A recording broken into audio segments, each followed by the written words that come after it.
Hi, Dr. Davis here with a health video on something that a lot of people don't really think about.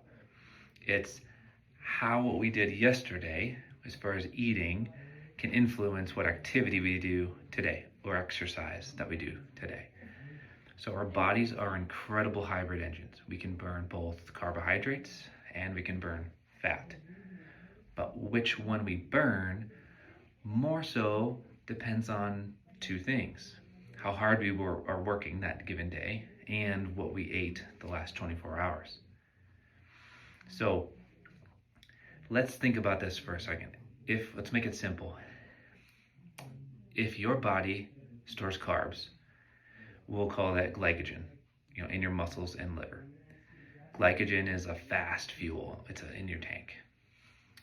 But let's talk about fat. Fat, on the other hand, is a slow fuel. It burns longer, but not as powerful. And that will obviously store as fat.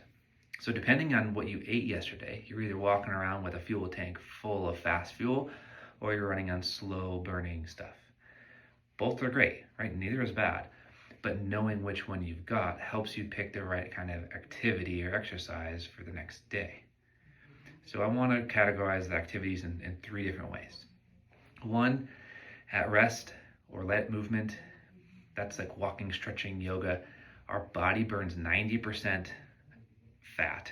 It gets 90% of the energy from fat, 10% from carbs. That's your natural fat burning zone. That's ideal for mornings before breakfast or on days when you've eaten fewer carbs the day before. Then there's the middle one. That's a moderate pace, say like a brisk walk, light jogging, easy cycling. You're closer to 50% fat, 50% carbs. That's great for building endurance, teaching your body to burn fat efficiently. It's great. Now, the third one is moving into high intensity exercise, like sprints, CrossFit, heavy strength training, really sweating hard. Your body flips the ratio. Now you're burning about 90% carbs, 10% fat. All three are good, just different. So if we were to break down how we exercise, I would say you look at yesterday and then we match what we ate to the activity we do today. So let's connect the dots here. So let's just say if you ate a lot of carbs yesterday, your glycogen tank is full, right? That fast fuel. Examples might be lighter starchy carbs like bread, pasta, rice, potatoes, tortillas, bagels, cereal. You get the point. But as well as sugary carbs, things like desserts, fruit juice, soda, sports drinks, and even natural carb sources, fruit, beans, corns. Doesn't have to be something processed.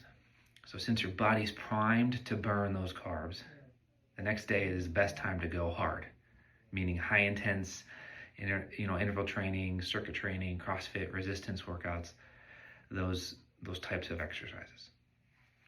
You'll use that stored fuel efficiently. You'll perform better. You'll prevent extra carbs from turning into fat later. All great things.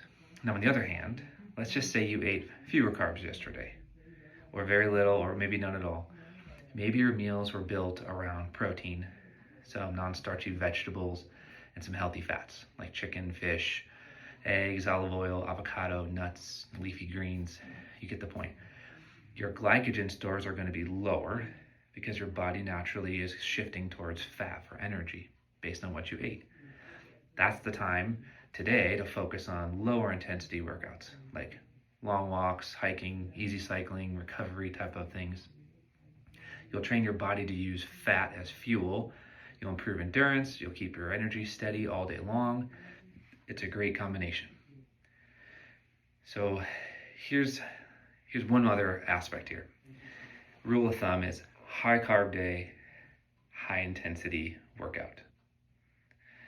Use that fast fuel for power and performance. Now, low carb day, low intensity workout. You want to burn the slow fuel all day long for recovery and support and metabolic health. But We might not be in either of those. We might be in the middle, like a balanced carb day. That's when we do the moderate intensity workout.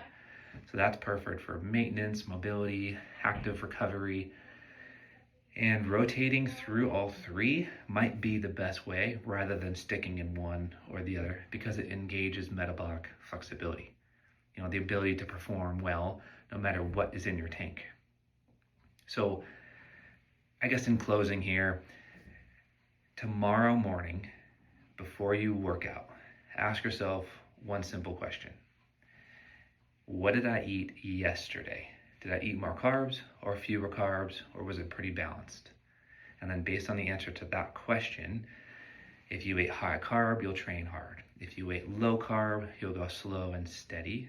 And if you obviously ate kind of a mixture, then you'll do the moderate activity. Hopefully that's a simple way to think about that. You just want to make sure you align that nutrition, energy, and movement so that it keeps you in homeostasis. And that way your workouts always fit your fuel tank and keeps you metabolically healthy. I know that was a lot. I hope it was helpful. Take it for what it's worth. Remember, you can always text us at this number and we'll get back to you as fast as we can. Have a great day.